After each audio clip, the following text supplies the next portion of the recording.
कहानी की शुरुआत में हमें एक फैमिली को दिखाया जाता है जो हंसी खुशी अपनी जिंदगी गुजार रहे होते हैं, लेकिन उन्हें पता नहीं था कि कुछ ही मिनट बाद उनके साथ कुछ ऐसा होने वाला है जिसके बारे में सोचने से भी डर लगता है। जब पति पत्नी अपने बातचीत में मसरूफ थे तभी अचानक उन्हें बाहर से लोगों की चीखने चिल्लाने की आवाजें सुनाई देने लगती हैं। जब वो दोनों घर से बाहर निकले तो उन्होंने देखा कि बाहर लोगों के बीच हलचल मची हुई है। लोग अपने अपने घरों को छोड़कर भाग रहे थे जैसे कुछ बड़ा होने जा रहा हो। जेसन और बेथ ने देखा कि हमारे पड़ोसी भी घबराए हुए जल्दी जल्दी अपना घर खाली कर रहे हैं। जेसन ने पड़ोसी से पूछा कि आखिर वजह क्या है, तुम लोग क्यों घर छोड़कर जा रहे हो? लेकिन वो लोग इतने जल्दी में थे कि उन्होंने जेसन की बात का कोई जवाब नहीं दिया। वहीं उन्होंने देखा कि पड़ोसी का बेटा भी अपना सामान पैक कर रहा है। जेसन ने जब उस बच्चे से पूछा कि तुम लोग कहाँ जा रहे हो तो उस बच्चे ने जवाब दिया कि मेरे पापा का एक दोस्त गवर्नमेंट ऑफिसर है। उन्होंने कहा कि एक बहुत ही जहरीला वायरस फैल चुका है जो एक नॉर्मल इंसान को मॉन्स्टर में बदल देता है। लेकिन तभी वहाँ उस बच्चे की माँ आ गई और उसे पकड़कर वहाँ से ले जाने लगी। जेसन ने उससे पूछा कि आखिर ये बच्चा किस वायरस की बात कर रहा है, जिस पर इस बच्चे की माँ ने कहा कि अभी बताने का वक्त नहीं है, अपनी वाइफ और बेटी को लो और इस शहर से जितना हो सके दूर निकल जाओ। ये सुनकर जेसन और बेथ बहुत ज्यादा घबरा गए। उसके बाद जेसन बिना सोचे समझे अपनी फैमिली को गाड़ी में बिठाकर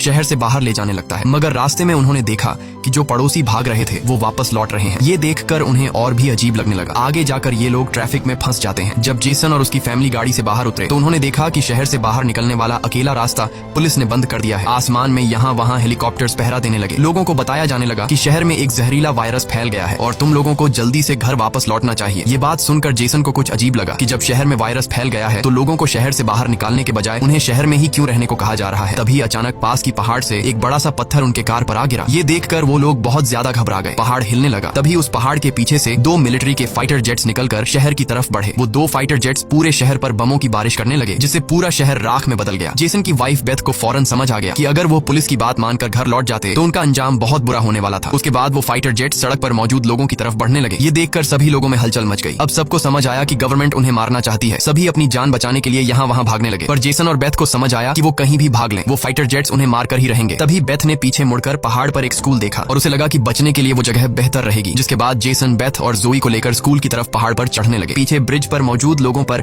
फाइटर जेट्स बम गिराने लगे। ये तीनों तेजी से दौड़ते हुए स्कूल तक पहुंच जाते हैं और खुशकिस्मती से वहां उन्हें एक टनल मिल जाता है और बम धमाके से कुछ ही सेकंड पहले वो जल्दी से उस टनल में घुस जाते हैं। जैसे ही बंकर का दरवाजा बंद हुआ ऊपर एक जोरदार धमाका हुआ, लेकिन खुशकिस्मती से ये लोग बंकर के नीचे थे और इनकी जान बच गई। मगर इनके लिए हैरानी की बात ये थी कि आखिर ये कौन सा वायरस था कि गवर्नमेंट को शहर के सभी लोगों को मारना पड़ा। वो लोग कुछ भी नहीं समझ पा रहे थे। बस उन्हें ये पता चल चुका था कि अगर जिंदा रहना है तो चुपचाप बंकर में जिंदगी गुजारो। लेकिन इनके लिए परेशानी की बात ये थी कि आखिर ये लोग यहाँ कब तक जिंदगी गुजारेंगे और उन्हें पेट भरने के लिए खाने पीने का क्या करना होगा। अच्छी बात ये थी कि वहाँ ढेर सारा एक्सपायरी खाना रखा हुआ था जो 3 लोगों के लिए काफी लंबे समय तक चल सकता था। जेसन की वाइफ बेथ बहुत ज्यादा परेशान थी। वह अपनी बेटी जोई के बारे में सोचने लगती है कि अगर ये बीमार हो गई तब इसका क्या करेंगे। और बेथ दरवाजा बंद करते समय उसका हाथ भी लग गया था जिसमें काफी गहरी चोट आई थी। वो दोनों इस बात को लेकर भी घबरा रहे थे कि कहीं इस जहरीले वायरस ने उनकी बॉडी पर भी अटैक न कर लिया हो। मगर अभी ये सोचने का वक्त नहीं था। उन्हें अब इस बंकर को सेफ बनाना था ताकि ऊपर बंकर का दरवाजा कोई खोल न सके।